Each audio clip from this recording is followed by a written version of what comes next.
Okay, so magbigay ako ng konting tips at saka lessons about nga dun sa financial strains para sa ating mga OFW. Para maiwasan natin yung uuwi tayo ng walang-wala. Dumating nga tayo dito sa abroad ng walang-wala. So, wag nating pilitin na makauwi rin tayo ng walang-wala. Hanggang maaari is may matabi tayo para sa ating sa mga sarili. So, una na dyan is para talagang makapag-umpisa tayo makapag-ipon, kahit pa sabihin na sumasahod tayo, pero yung sahod natin, di ba, parang inilalaan natin, karamihan sa ating mga OFW, inilalaan natin yung sahod natin sa mga mahal natin sa buhay, sa family natin. Hanggang maaari nga kung minsan wala tayo tinitira para sa atin eh. Lahat pinapadala natin, which is very wrong, maling-mali yun. So hanggat maaari, makapagtabi tayo para sa ating mga sarili. So parang isipin na lang natin is parang binabayaran natin yung sarili natin. At least 10% na kinikita natin is maitabi natin. Kasi at the end of the day, magagamit natin yan eh. Pagka nagkaroon tayo ng pangangailangan, lalo-lalo na para sa mga sarili natin. So hindi na tayo hihingi ng tulong sa iba or aasa sa iba or mangungutang sa kapwa natin, di ba?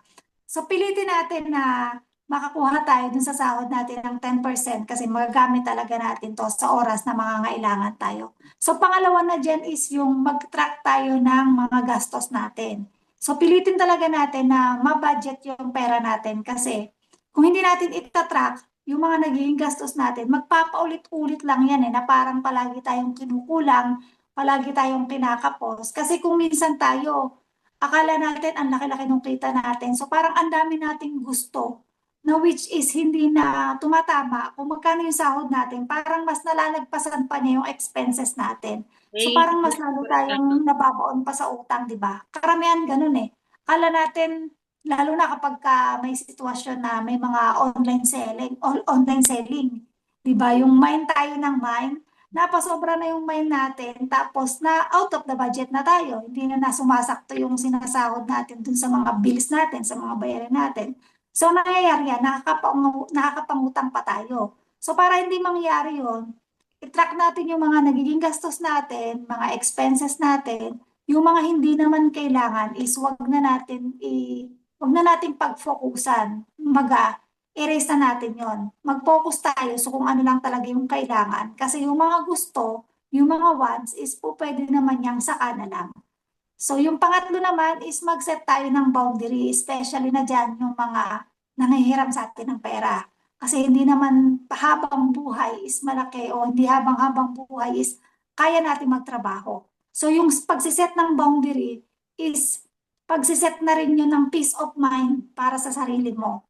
So kung hindi natin kayang makapagpautang, hindi natin kayang makapagbigay ng ganong halaga na hinihingi sa atin, magbigay lang tayo sa kung ano yung kaya nating ibigay. At kung hindi talaga natin kaya, is wala namang masamang tumanggi. tama. Matuto tayong magsalita ng no. Kapag ka no talaga is no talaga kasi isipin lagi natin yung mga sarili natin at yung sarili nating family. So pang-apat dyan is mag-invest tayo para sa sarili natin. Huwag tayong tumigil matuto. Lalo-lalo na kung pagtungkol sa financial literacy. So huwag tayong tumigil matuto.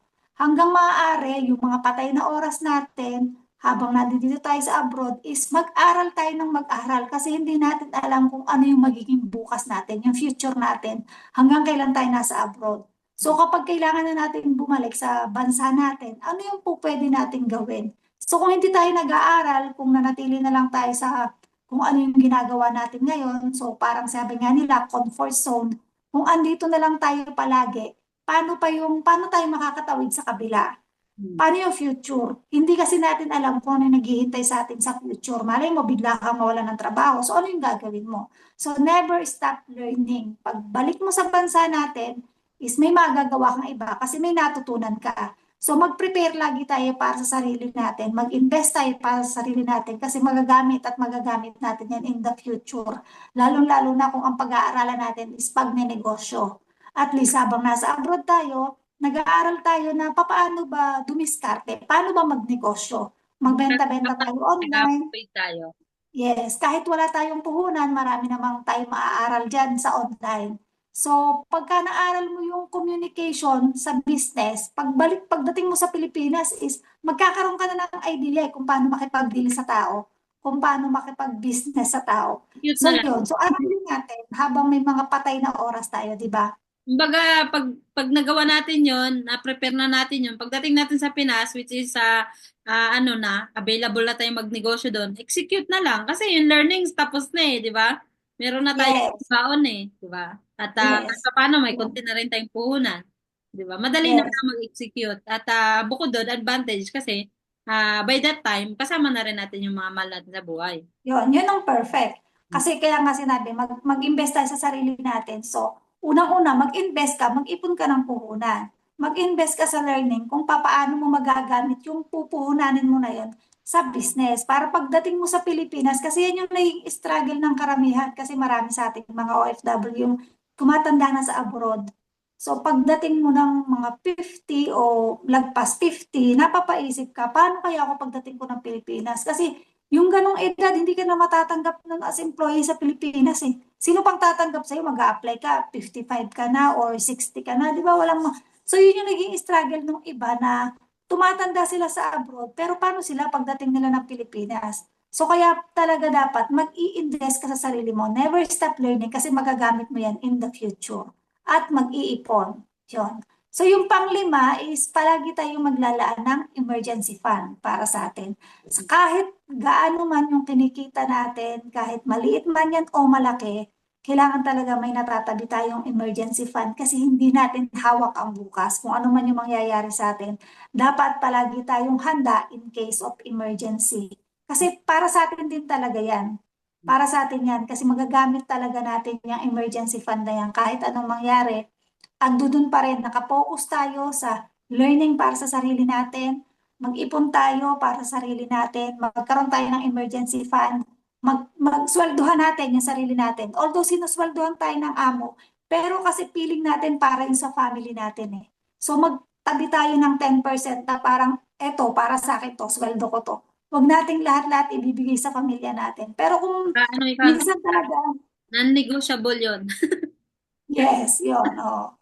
Pero kung minsan talaga, ando dun sa nagigipit talaga eh. Parang napakadami ng pangangailangan sa Pilipinas eh. Para bang kailangan, parang kinukulang pa nga minsan yung sinasahod natin, di ba? Sa sobrang dami, sobrang mahal ng bilihin sa Pilipinas, sobrang dami na kailangan bayaran, mga bills, school, yan. So parang halos kukulangin. Kaya palagi tayong magpo-focus sa needs lang. Kasi yung wants, pwedeng wala yan eh. Kaya kailangan natin unahin palagi kung ano na yung pangangailangan talaga, yung importanteng pangangailangan ng pamilya natin. Kasi yun naman talaga yung dapat eh. Kasi yung wants, pwedeng wala yan. Kasi parang kumbaga, kaya tayo nauubusan. Kasi parang ang dami namin natin gusto. Hindi tayo nauubusan ng gusto nating bilhin. Kaya nauubusan sa isip natin, gusto ko to, gusto ko to. Pero hindi na kasi healthy yun para sa atin. Kumbaga, tayo rin yung nadidrain eh. Tayo yung nauubusan. So, yun. So, para sa akin, para maging mas maayos at malinaw yung financially strain natin, para maging maayos yung takbo ng sahod natin na hindi tayo lagi kinakapos. So, yun. Sundan lang natin yun. Bayaran mo muna yung sarili mo kahit 10% lang ng kinikita mo. Mag-track ka ng mga gastos para ma-budget ng maayos. Mag-set ka ng clear boundaries para na rin yan sa atin, para sa peace of mind natin at saka mag-invest ka para sa sarili mo. Kasi magagamit mo yan in the future. At ang pinakahuli, wag natin kakalimutan yung emergency fund natin. Kasi napaka-importante. Yan talaga yung magagamit natin in case of emergency. So, yun lang yung mabibigay ko sigurong payo para sa mga kagaya kong OFW, para sa ating mga OFW. At palagi nating iwasan yung mag-worry. Kasi hindi natin hawak ang bukas, hindi natin hawak ang kinabukasan. Instead na lagi nating isipin na paano tayo pag kinabukasan, paano na yung mga mangyayari bukas, ang isipin natin kung ano yung meron tayo ngayon. Be thankful sa kung anong meron tayo. Be thankful sa lahat ng nangyayari sa buhay natin kasi lahat yan may patutunguhan, may patutunguhan. At saka palagi nating isipin na hindi tayo nag-iisa. Kahit nag-iisa tayo sa bansang pinuntahan natin, kahit pa anong difficulties ang dinadanas natin, homesick man yan o cultural differences na sa bansang pinuntahan natin at lalo na yung financially na struggle natin, palagi natin tatandaan hindi tayo nag-iisa. Huwag natin kakalimutan laging humingi ng awa at tulong sa nasa taas. Kasi siya yung gagabay sa lahat ng oras. Siya yung tutulong sa atin sa lahat ng oras. So, palagi natin ipaubaya sa kanya yung future natin, yung kinabukasan, para palagi natin siyang makasama at palagi lang tayong sumunod. Yun, huwag tayong makakalimot magpasalamat. Struggle man yan o blessing man yan, lahat yan may dahilan kung bakit nangyayari. So yun lang mga ka-global, mga ka-OFW, yun lang yung magbibigay kong payo at lesson sa mga natutunan ko. Ayan, thank you, Kas, no? So, ang galing, no? Iba talaga pagka-experience natin kasi, maluwag tayong mai-share at saka alam natin na, napaka-importante nito sa mga ka-global natin na marinig nila yung mga ganitong bagay para pag nandito naman sila sa sitwasyon na to, kasi minsan kasi, Kas, kaya mahalagang na-share natin kasi pagka nandito kasi tayo minsan, yun nga, di ba? Kung wala yung mga na-share mo, minsan kasi na-overwhelm tayo, nawawala yung goals natin. Akala natin na hindi na to matatapos, akala natin ma-enjoy natin to. Hanggat gusto natin, hindi natin alam, mamaya magkasakit tayo, mamaya magka-problema yung amo natin na kailangan na nila tayong pauwiin na hindi pa naman tayo handa. So dahil dun sa na-share mo, kahit pa paano ma-prevent nila yung mga ganung sitwasyon ka. So, at saka isa pa dun, Kas, kailangan yun dahil nga, di ba, pag umuwi tayo ng overage na or di na tayo tatanggapin dun sa atin, mahirapan tayo at bukod dun, kahit pamilya natin, di ba, parang minsan hindi nila tayo ma-appreciate kung hindi Wala natin. tayong pera. Oh, kung hindi, Ayan. kung wala tayong pera, minsan hindi, parang ano lang eh, sabi nila Reality. isang linggo lang nila tayo mahal pagtapos magagalit na kasi okay, gawin mo yan, ganun. Naging kontrabina na tayo. So, ganun. So, napakagandang bagay. Kaya nga, kaya maganda tong ginawa natin, Kas, no, na nasikapin natin na makashare talaga tayo sa ating mga kapwa OFW at ganun din sa mga nag-aspire din na mga kababayan natin na mga ibang bansa. At syempre, kagaya na din natin, di ba, gusto lang din naman nila na mag-explore din ng hanap buhay, di ba? Kasi nga, kung wala naman doon ang journey nila, di subok din, kagaya din natin. Which is, ang advantage nito is makatulong sa kanila in the future na ganun. Pag nandito sila, alam nila, hindi sila yung nangangapa, di ba? Baga, nataniman na sila ng mga konting aral, mga basic na pwede nilang gawin pag nandito na sila. So, yun, Kas. Thank you, Kas. At ikaw, kasi may dadagdag ka pa doon. Thank you, Kas Michelle. Napakaganda ng iyong advice sa ating mga kababayan. Sobrang napakalaking tulong para sa mga kababayan natin na kailangan nilang malaman yung mga in-advise mo kanina para maging prepared sila. So kasi minsan na-overwhelm tayo sa natin. Yung minsan, ay ganito yung sahod ko, kailangan ko ng ganito. The more na lumalaki kasi sahod natin, mas malaki yung natin. Yung parang, I want more, yung parang ganun. So, napakaganda ng advices mo talaga. Thank you so much for that. So, for me naman, regarding dun sa struggle ng isang OFW pagdating sa ibang bansa, is for me yung culture, mga tradition ng bansa na pinupuntahan natin. Para sa akin, napakahalaga na before ka tumawid sa bansa na kung saan kung man gustong pumunta, ay aralin mo din. Hindi lang yung parang basta sinabi lang sa'yo nung agency mo or ito lang yung brief na na information regarding that. Ikaw mismo, may Google na nga sabi nga 'di ba, Google mo para malaman mo. Hindi na ito naka-hide sa atin yung mga information kasi ang dami ng mga informations Ang dami ng mga pwedeng pagtanungan. 'Di ba nga hindi na nga uso ngayon yung yung search engine. Parang magtatanong ka na lang. Tatanong mo na lang and sasagutin ka na. ChatGPT, of course. So, yun. Parang napakadali na ng buhay natin ngayon. So, pwede mo nang malaman kung ano ba yung culture nila, ano ba yung bawal, ano ba yung pwede, kasi you have to please also. Parang hindi lang yung ikaw yung ipiplease nila. Yung pupuntahan mong bansa, kailangan mo ding makuha yung loob nila para alam mo kung paano sila pakisamahan, para alam mo kung saan, alam mo yun, minsan napapahamak tayo because ginagawa natin yung mga bagay na ginagawa natin usually sa Pilipinas dahil alam naman natin na yun yung culture natin, na hindi naman yun yung sa iba. Taliwas pala dun sa bansa na pupuntahan natin. So, mapapahamak tayo kung hindi natin inalam na ito pala, kagaya nun dito, yung pagtataas ng paa sa mga train is bawal dito. Which is hindi alam ng mga kababayan natin dahil dun sa Pilipinas, okay lang yun. Parang feel at home, sabi nga nila, pag itinaas mo yung paa mo, di ba? So dito, different talaga siya. Napakahalaga na i-list down mo kung ano yung mga, ito ba sa bansa na to, ano ba yung bawal dito, ano ba yung pwedeng, alam mo yun, yung para maibigan ako ng employer ko, ano ba yung pwede kong gawin, ano yung hindi, ano ba yung kailangan kong obligator na alamin ko, especially sa lengguwahe. Kailangan nating maging, alam mo yun, i-convince natin yung sarili natin na i-embrace kung ano man yung meron sila. Kasi vice versa yan eh. Pag in-embrace mo yung ano nila, pag niyakap mo talaga kung ano yung culture nila, mararamdaman nila yung, alam mo yun, parang sa atin, pag nakita mo, pag nagsalita sila sa ano is, parang ang sarap sa pakiramdam, same thing sa kanila. So para ma-please mo sila, para makuha mo yung loob nila, para maging kapalagayan mo sila, you have to talaga. Napaka-importante yun. So, tsaka yung mga traditions nila.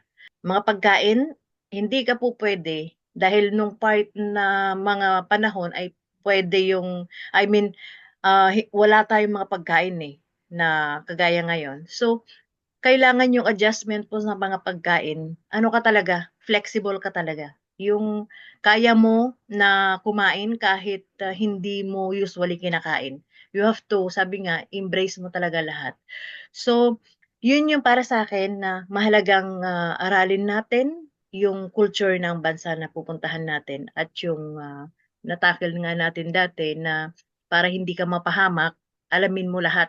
Although hindi mo naman talaga lahat malalaman ng isang iglap lang, pero pag-aralan mo unti-unti para alam mo 'yun, ma-embrace mo. Kasi mahirap kasing tanggapin kung hindi mo ilalagay dito lagi. Kailangan mo ilagay dito, isipin mo na parang bansa mo rin 'yan para madali para sa'yo. Kasi kung dito ang lumalaban, mahihirapan ka talagang tanggapin at mahihirapan din silang tanggapin ka.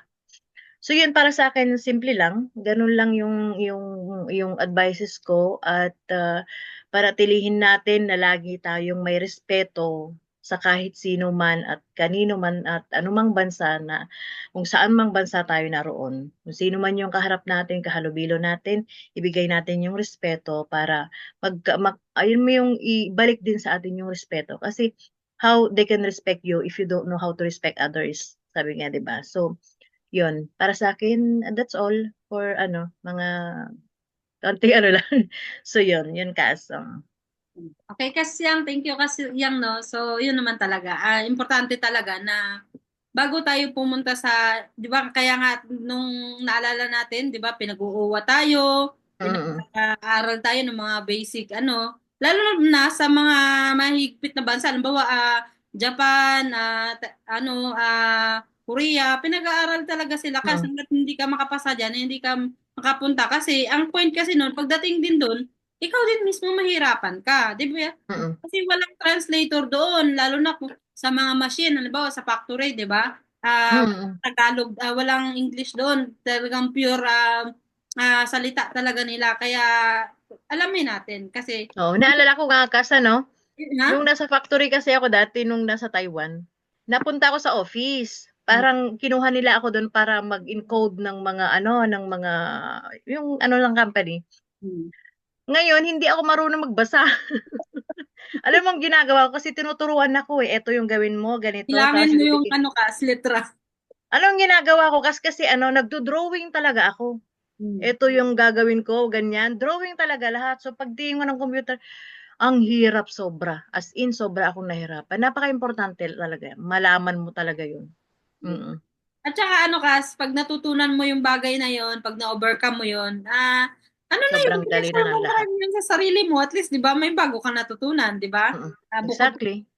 bukod sa, Mm-mm. magagamit mo talaga, hindi na yung mawawala eh, di ba? Yun nga yung pinaka importante doon, na hindi lang siya kailangan mo sa trabaho, kundi maano mo na siya, parang treasure mo na rin siya sa sarili mong At ano. saka ano Kas, dagdag ko pa pala, nakalimutan ko kung talagang ikaw, sa lengguwahe kasi napaka-importante eh. Tsaka yung mga culture nila kailangan mong embrace. Kasi kung may plano ka rin naman, dahil di ba ngayon is parang hindi lang parang kagaya nun, parang sabi nga ay start what you have. Hindi na eh. Hindi na lang ngayon eh. Ang pangalawang ano natin ngayon is start wherever you are, di ba? Sabi ni Karas Arvin. Hmm. So, kung nasa ang bansa ka, kung marunong ka at alam mo yung culture nila, alam mo kung paano sila uh, kung paano naaral mo kung paano sila gumalaw at marunong ka din ng lengguwahe nila, pwede ka mag-business sa bansa na yan. 'Di ba? Kasi kayang-kaya mo na dahil gamay mo talaga. Importante talaga nun, dapat muna kasi alamin natin. Tapos kung ano naman, kung hindi talaga, kung kahit anong aral natin, edi di pa tayo ng ano, ng China. China. Mm. Dapat naman Kung tayo di ng mo talaga kaya, mm. okay na to, dito na to, porsigihin ko na to kasi ayoko nang lumipat. Baga na feel at home ka na doon, 'di ba? Hindi mo Exactly. nararamdaman, 'di ba? Pero kung kagaya dito, gusto ano, bawa may kaya ko naman makipag ano, hindi naman ako komportable. Baga alam mo 'yon na may kaya din naman ako aalis dito kasi hindi sa ano, wala akong problema sa trabaho, sa kahit Mm. paano sa trabaho. Sa salita kahit paano nagkakaintindihan naman kami, lalo na ano naman, hindi naman talaga required na ano, kagaya dyan, di Mm. ba? So yun naman kasi, ang isa naman na point dito, kaya din ako aalis kasi ano siya, parang nasa comfort zone lang talaga ako, hindi siya You want to grow more, parang gusto ganun. pang mas matuto pa, alam mo yun, gusto ko pang mag-explore. Kasi kahit paano, may ano pa rin naman may chance pa rin naman kasi. So yun, at least kahit paano, naging stepping stone ko siya na, ayun, na-experience kong hindi siya kung pupunta man ako sa lugar na medyo mahirap-hirap, at least kahit paano, na-overcome ko na yung mga basic na harapin ng isang OFW. Hindi siya talaga na kagaya dati na ako tayong ano kaya doon, baka mga salbahing tao doon, alam mo yon. So, Mm. dito kahit paano, konti na lang i-adjust natin. At saka alam na natin kung ano yung pagpukusan natin na alamin. Di ba? Kagaya nga niyan, pinaka-importante, lengguwahe, at saka yung kultura nila, kung paano yung ano nila, mga manners nila. Kasi siyempre, iba Mm. yung mga manners natin eh. Tayo, di ba? Iba, maano siya, parang kabaliktaran minsan. Mm. Mm. Kahit nga sa mga Middle East, may mga kanya-kanyang language barrier pa rin yan. Hindi siya purely Exactly, na halimbawa, Saudi, Arab. Dubai, magkaiba rin naman. So, iba. So, Mm. which is, mga May mga bagay, words na ano. hindi natin sila gawing hindrance, kundi gawin nating advantage pa rin na pag nagawa natin ng paraan is mag-ano pa rin tayo, magbe-benefit pa rin tayo. Mm. So, ayun Kas, okay ka na Kas? Yes, of course. Ayan, so yun, thank you Kas. No? So ako naman ngayon Kas, siyempre mag-share din ako Kas, about naman dito sa paano natin malabanan ang homesickness, which is ito talaga yung pinaka-una-una talaga na hiraharap natin, di ba? No? Kung paano, kumbaga, di ba, sa lahat ng journey, yun talaga lagi, kahit nga minsan nandun lang tayo sa atin dun sa mga probinsya natin, di ba? Minsan pag napalayo lang tayo konti, parang naano na tayo, parang namimiss na natin ang ating mga mahal sa buhay o kahit man mga pets natin, bawa mga ganon, something ganon. Kasi ganon talaga tayo mga Pilipino Minsan, di ba, parang mas gusto natin kasama natin yung mga mahal natin sa buhay. Pero kung kailangan naman talaga na lumayo, ganyan, kasi di ba, siyempre naghahanap buhay nga tayo, naghahanap nga tayo ng mga ikakabuti ng mga buhay natin at siyempre hindi lang naman yun para sa atin at siyempre sa pamilya natin yun. At di ba nga, dahil din doon, para din to siyempre sa umpag din natin to sa ekonomiya nga ng bansa natin. So, yun nga kasi gusto ko lang din i-share na ang naging ano ko noon, naging paraan ko noon na para hindi ako ngayon, 'di ba? Hindi niyo na naramdaman na, 'di ba? Na first timer lang pala ako dito. Akala niyo talagang ano na, pero kung tutuusin, gusto nung umalis ako, ayaw ko rin talaga, lalo na 'di ba kas nang na-share ko sa iyo yung about sa sister ko. So, pero ngayon naman ang focus natin about dun sa kung paano natin i-overcome yung struggle natin about dito sa homesickness. Kasi nga ano talaga, kahit sino pa rin talaga, tinatamaan pa rin talaga dito. Kaya dapat maging matalino tayo sa pagdating sa usapin na to. Kasi ang hirap nito 'di ba? Sarili lang natin dito ang pwede din makatulong. Baga ang kakampi natin dito pag nasa ibang bansa na tayo, sarili lang din natin. Kaya dapat gumawa tayo ng mga paraan na para makaano tayo. Ayun nga, para makapamuhay tayo dito na maayos nung hindi tayo malayo yung isip natin tsaka yung isipan natin, 'di ba, sa mga ginagawa natin kasi mahirap na hindi tayo makapag-focus. So ang ginagawa ko kasi noon kas, ang una-una na doon na nakakatulong syempre yung 'di ba, ito nga yung digital age natin na kahit papaano nakakonect tayo sa pamilya natin. At bukod doon kas, isa pang malaking bagay para hindi tayo makaramdam ng homesick o homesickness is yung community kas, 'di ba? Naalala nyo? 'Di ba kung simula nang nakilala natin Sir Arvin, yung mga classmate natin, mga kasosyo, alam mo yon parang kahit hindi naman tayo personally magkakilala, pero dahil may parang may isa tayong pinaniniwalaan na about sa kung paano tayo makakaambag ng mga kabutihan sa kapwa natin, lalo na sa bansang Pilipinas natin.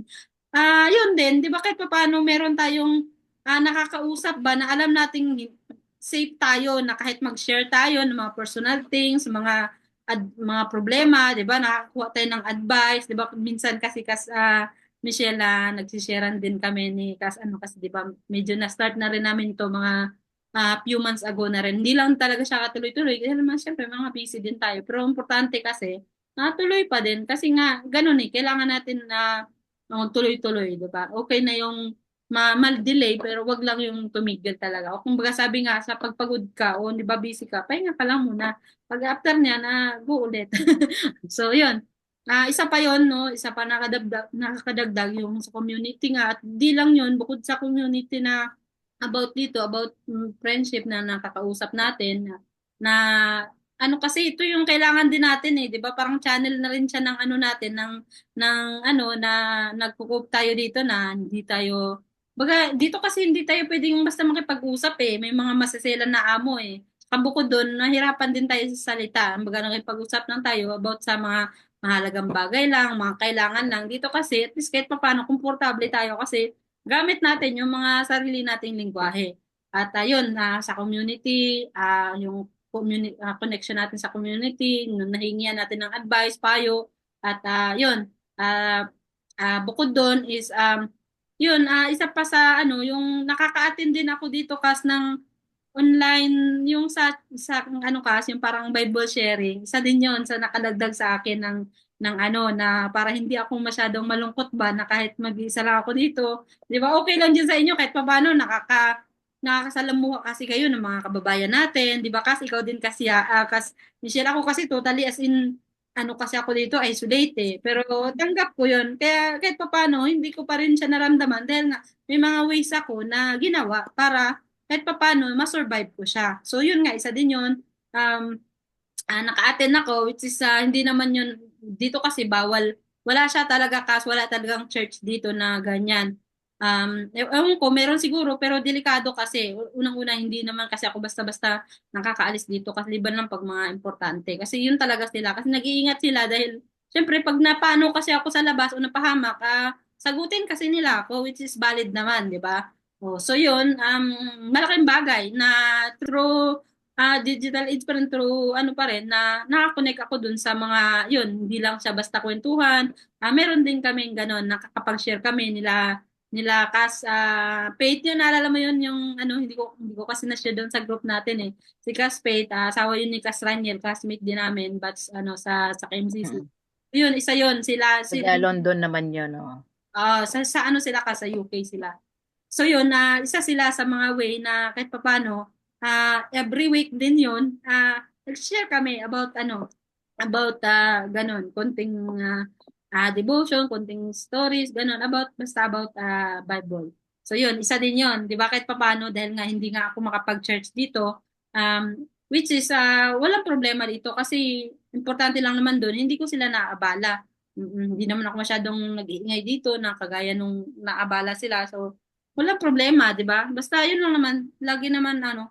Tsaka bukod doon, pagka may kausap ako, pinapakilala ko sa amo ko. Naalala ko nga dati kausap ko sa mga kaibigan ko, ganyan. Mama, ayan, friend ko. Talaga ganun. Ayan, basta kung sino yung nakakausap ko, kinukwento ko, ni-involve ko siya para kahit paano alam niya rin kung ano yung pinagkakabalahan ko.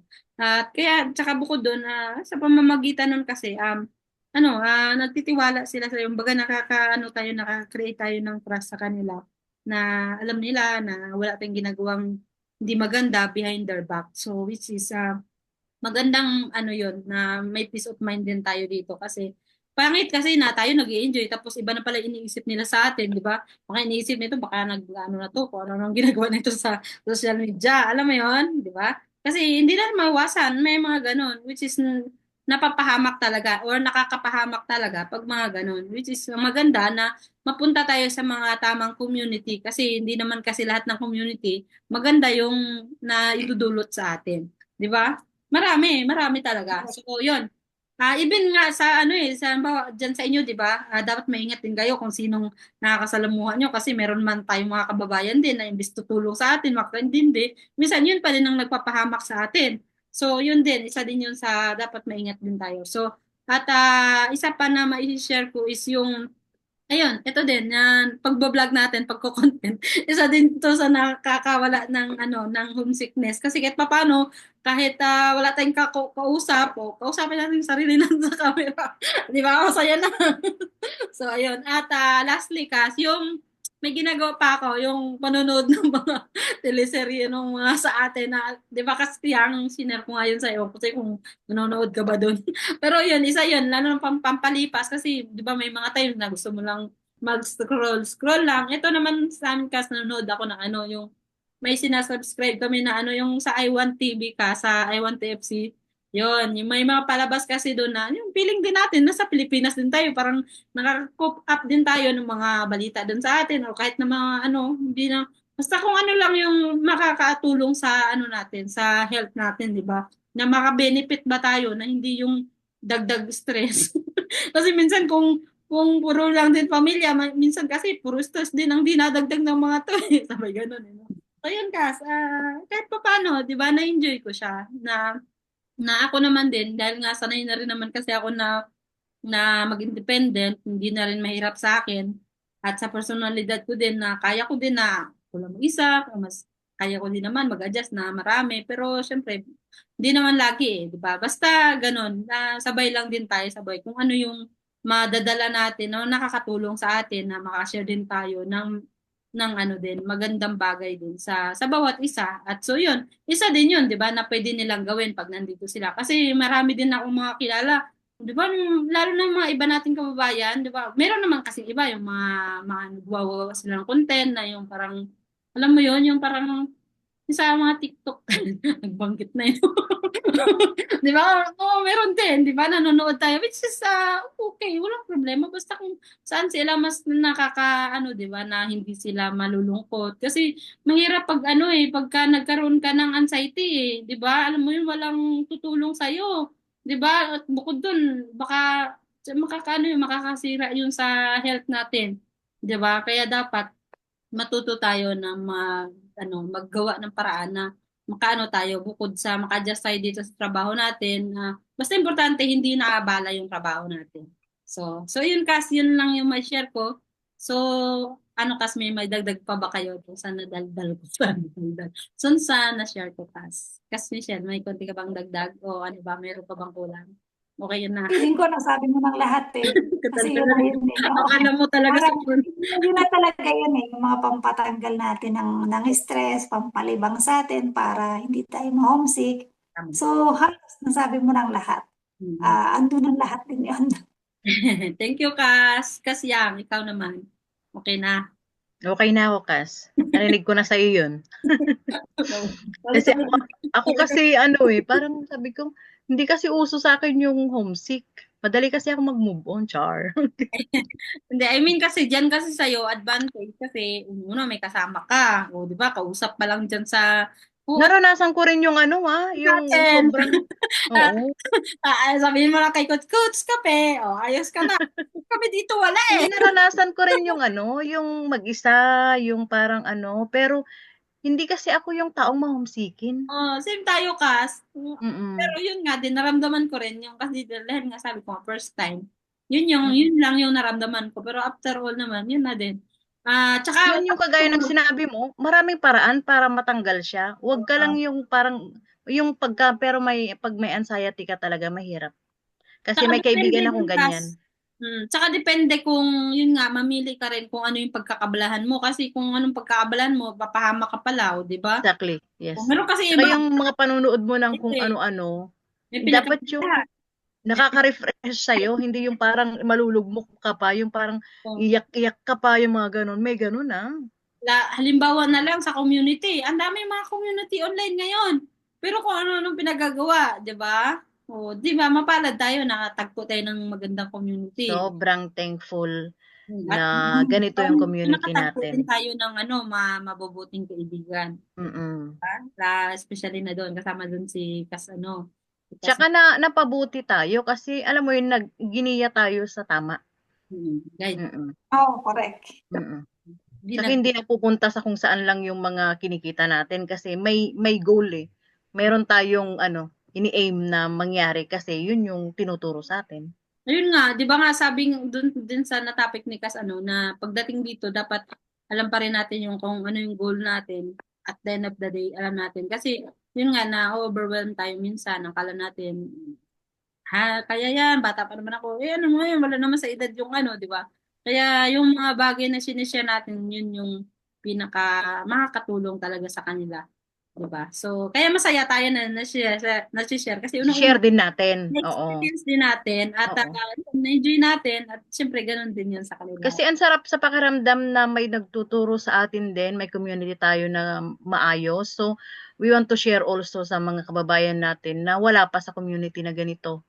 Kasi mostly ng mga community, parang, alam mo yon stressful, mga ganyan, yung Parang, dapat alamin mo yung community talaga na papasukin mo, napaka-importante nun. Yung magandang influence para sa'yo. Oo, At yung mag-grow may ka talaga. maya-ambag sa buhay mo. Exactly. Yung community na may maya-ambag na maganda sa buhay mo. Oo, hindi yung stress cas. hindi natin alam kung ano, hindi may paliwanag, May connection may connection. Saka, Yung connection natin is, hindi naman tayo din expert, di ba? Pero at least sa journey natin, dahil naranasan own natin, experience kasi tayo tayo, eh. komportable tayo i-share kasi Oo, nandito tayo Baga, sarili natin. credible Hindi tayo. experience ni Pedro to. Oo, Experience natin hindi to. naman ako sa akin kasi credibility ko to kasi nandito ako certified ako certified OFW ako na ito yung naranasan namin dito. Which is, yun yung sinishare namin sa kanila. Oo. Kasi Hindi lang ganun kwento. Oo. concern tayo sa kanila. Baga, di ba Yes. sa ano nga natin ito nga sa pangalan pangalan nga ng community natin. Pinoy Global Real Life Stories. Kumbaga totoo Mm-mm. po natin as an OFW. So, and guys, ngayon naman kasi share naman natin yung mga pinaniwalaan natin. Bakit nga ba natin to ginagawa no? So, actually, 'di ba, kung tayo-tayo lang, 'di ba, kung sa sarili lang natin, 'di ba, parang ano ba to? Abala to, imbes tulog na tayo ngayon, napapahamak. Pero syempre, 'di ba, meron tayong mga pinaglalaban dito, meron tayong pinaniwalaan na bakit natin to ginagawa. So yun Kas, baka gusto mo i-share sa'yo Kas, bakit mo to sinishare? Kasi di ba kanina ang ganda ng mga binigay mo tips, di ba? Base na rin sa experience mo. So actually thankful kami doon Kas. At yun Kas, at i-share natin yan sa ating mga ka-global. Sige lang. So, para sa lahat ng mga OFW global yan, no? So, ginagawa natin lahat ng makakaya natin gawin para sa pamilya natin. Hindi ito madali, pero kailangan talaga natin ng disiplina para magbunga lahat ng ginagawa nating sakripisyo, para magbunga yan. Kasi magagamit natin yan para sa bukas. Kailangan talaga natin ng disiplina. So, wag nating ikukumpara yung progress natin sa journey ng iba. Kasi may kanya-kanya tayong timeline. So kung feeling mo na parang mabagal ka, so feeling mo na parang may kulang ka, lagi mong isipin na may perfect timing para sa lahat ng bagay. May kanya-kanya kasi tayong timeline. Kaya never compare kung ano yung pinagdadaanan mo ngayon at kung nasa ang sitwasyon ka ngayon. So para sa ating mga OFW na hindi lang tayo basta provider ng pamilya natin, palagi nating tatandaan na fighter tayo kasi kinaya nga natin ng malayo sa pamilya natin, di ba? So palagi natin kakayanin. Basta tandaan lang natin na fighter tayo para sa pangarap. At lahat ng sakripisyo natin, nagmamatter yan. Lahat ng sakripisyo natin, may kapalit yan. So palagi lang natin tatandaan na kakayanin natin. Basta magka-tulong-tulong tayo. Kung feeling mo, nag-iisa ka, andito kami, kausapin mo kami, magtulungan tayo para sabay-sabay tayong maglihilahan pataas, para sabay-sabay tayong umangat, para sa pangarap natin, para sabay-sabay nating makuha lahat ng gusto nating marating. Kasi kaya nga tayo nandito sa sitwasyon na to, kasi may pangarap tayo, hindi lang sa pamilya natin, kundi para sa sarili natin. So palagi lang natin tatandaan, mga OFW globally, laban lang. Ayun, thank you, Kas Michelle, no? So, ayun, ikaw kasi ang ano naman ang pwede mong may-share, bakit ba natin to ginagawa, ba't hanggang, di ba, kahit papaano naman, di ba, pwede namang hindi na lang natin itong gawin, di ba, pero kahit papaano hanggang ngayon, eagerness pa rin natin is still pa rin, di ba, nag-aapoy pa rin, na ganun, na gustong-gusto natin i-share sa ating mga kapwa OFW, ating mga ka-global. So, yun, Kas, yan. So yun kasi naniniwala kasi ako na kailangan ng bawat OFW, kapwa natin OFW yung mga advices na ganito. Dahil alam ko kung gaano kahirap ng ibang bansa at mawalay sa family natin. So minsan parang sapat na may isang tao na nakakaunawa sa mga pinagdadaanan natin, na pagbabahagi natin ng mga pinagdaanan natin sa true sa ating mga kwento, mga sacrifices, mga aral at yung mga maliliit na tagumpay natin. At sana'y etong ibinahagi natin na to ay maging inspirasyon, maging gabay at paalala na hindi tayo nag-iisa. Hangad ko na magsilbing lakas at pag-asa ng ating mga kababayan, yung mga karanasan na ibinabahagi natin sa mga kapwa natin OFW, na may parehong tinatahak na landas na kagaya sa atin, at maging inspirasyon ito para sa kanila, na sana ay hindi na nila pagdaanan yung mga dinaanan natin na mga struggles. At least andito na tayo na nagbabahagi sa kanila ng mga ganitong aral na sarili nating mga inspirasyon. Yun lang, Kas, at sana ay kapulutan ito ng aral ng mga kapwa nating mga OFW. Ayun, thank you, Kasyang. At yun, ako naman, Kas, yun nga, Kas, ako din, Kas, no, naniniwala kasi ako na lahat tayo may kanya-kanya tayong mga pangarap. Minsan nga lang is hindi tayo nabibigyan ng pagkakataon, di ba?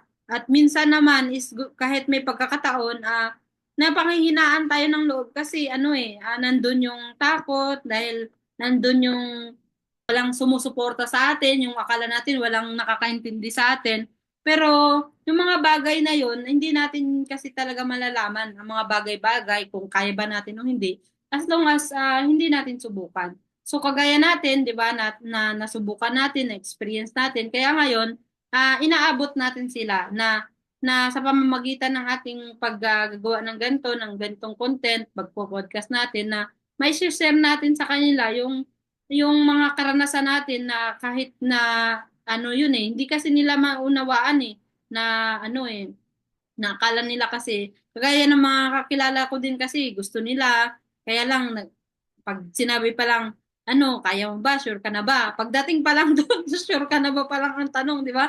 Takot na kasi ang dami nang iniisip ng kung ano-anong negative which is yun yung sinishare natin sa kanila na dapat kung alam naman nila kung para saan yung ginagawa nila, 'di ba? Push lang kasi hindi mo talaga, yun nga, hindi mo talaga malalaman kung okay ba o hindi. At syempre, kasama doon lagi yung prayer natin, 'di ba? Na dapat nandun yung guide ng Panginoon sa ating mga buhay. Kasi kahit naman, 'di ba? Kahit naman equip tayo, kahit naman porsigido tayo, 'di ba? Kung wala tayong, 'di ba? Wala tayong paniniwala sa Diyos, 'di ba? Kung hindi tayo naniniwala sa gabay ni Lord, wala pa ring saysay ang mga bagay-bagay. Kaya may enjoy pa rin natin talaga, 'di ba? Ma-balance natin yung mga bagay-bagay. Pag willing tayong mag-adjust, willing tayong matuto at higit sa lahat may tiwala tayo sa Diyos at yun kagaya ko din, 'di ba? Ako nga din dati, isa din talaga tayo sa mga ganun ang pag-iisip pero dahil nung time natin wala naman nagsabi sa atin na gulang, kaya mo yan. Ang pinaka main purpose lang noon na kaya mag-abroad kasi sabi nga malaki daw kita dito, maraming pera, mga ganun lang. Pero ang kapalit kasi noon, 'di ba? Minsan napapahamak tayo lalo na dati, 'di ba? Maraming mga nakakaranas ng mga pang-abuso. Pero dahil nga dito sa ginagawa natin, may iwasan nila kung paano sila maharap sa mga pagsubok na yon o para hindi sila mapama kung anong gagawin nila pag may mga ganong sitwasyon, di ba? At yun, isa na din yun sa i-share natin sa next ano natin kasi magkakaroon kasi tayo ng part 2 dito which is yun yung itatackle natin, di ba? So ngayon kasi ito muna yung part 1 which is Mm. ito yung Kasi masyado siyang broad yung yun mga yun. So, doon na natin yun itatopic na kumbaga ano yung abangan nila yung part 2 Kas. abangan nila. Kasi ito kasi, dapat muna, ito kasi yung basic talaga muna natin na dapat i-share dahil ito yun, halimbawa, pagka lalo na Pinakauna. kaya natin sa kagaya ko na first timer, so yun yung kailangan din nila malaman. So, and sa part 2, so far, so kung magkaroon tayo ng time, so magkita-kita tayo ulit, no? So, kahit papaano naman, masaya, di ba? Kahit na medyo napatagal tayo pero at least 'di ba kung masaya kasi tayo sa ginagawa natin 'di ba hindi natin alintana na nung oras na pala. And Kas, thank you Kas no sa mga napag-usapan natin ngayon. Actually masaya. Isa na namang tagumpay which is sa sabi ko nga 'di ba sa napag-usapan natin hindi talaga madali 'di ba? Sabi nga kaya ito nga natin sinishare kasi ito yung naging mga kalimitan na mga pangunahing na-encounter natin na mga OFW na mga struggle lalo na sa mga first timer na kagaya ko. So far ako naman dahil dun sa journey ko na-enjoy ko na siya which is masaya ako dun kasi sa journey ko na yon bonus na yung mga natutunan ko ang pinaka pa doon yung mga bago kong nakikilala di ba at kayo yun Kas di ba syempre sa pamamagitan ni Sir Arvin di ba so hindi lang basta ako kasi sa bawat nakakaano ko Kas nakikilala ko na siyempre, dapat nag-iingat din tayo, di ba, sa mga kinakausap natin. Pero siyempre, thankful ako kasi turing ko kasi lagi niyan sa mga nakakaibigan ko, nakilala ko. Parang pamilya ko na din.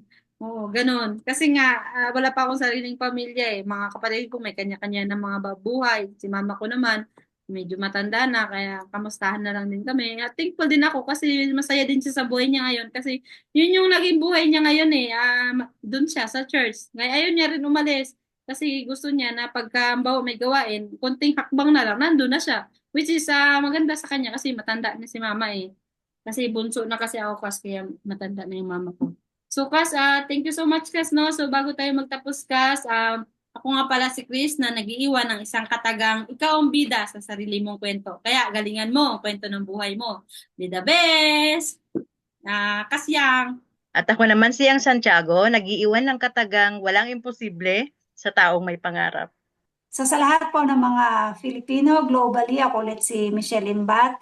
At para sa lahat ng mga OFW, tuloy lang, kapit lang tayo. Hindi madali pero bawat sakripisyo natin, nagmamatter yan. So kita-kits tayo sa susunod na vlog kasi super thankful ako kasi napabilang ako dito sa podcast namin o sa vlog namin ni Cas Chris at saka ni Cas Yang. Super thankful ako sa kanila kasi this is my first time na mapabilang sa ganitong klase ng podcast at very thankful ako sa kanila lalo na sa paghihintay sa akin kasi talaga hinantay nila ako. So, super thankful ako sa kanilang dalawa na appreciate ko talaga. At para sa lahat ng mga OFW globally, kita-kits tayo sa susunod na vlog. Basta lagi nyo lang tatandaan, stay strong, stay wise, and stay proud. So don't forget po na mag-follow kayo dito sa Pinoy Global Real Life Stories kasi marami po tayong lessons na matututunan dito. Marami tayong bagay na po pwede nating matutunan at mararamdaman natin dito na hindi tayo nag-iisa. Kahit malayo tayo sa pamilya natin, kahit malayo tayo sa pamilya natin sa Pilipinas, dito magkakatulong-tulong tayo para pare-pareho tayong umangat. So yun lang po at marami pong salamat. Ayan, thank you so much, Kas. Mabuhay. God bless. Thank you so much. Thank you so much, Kas. Thank you.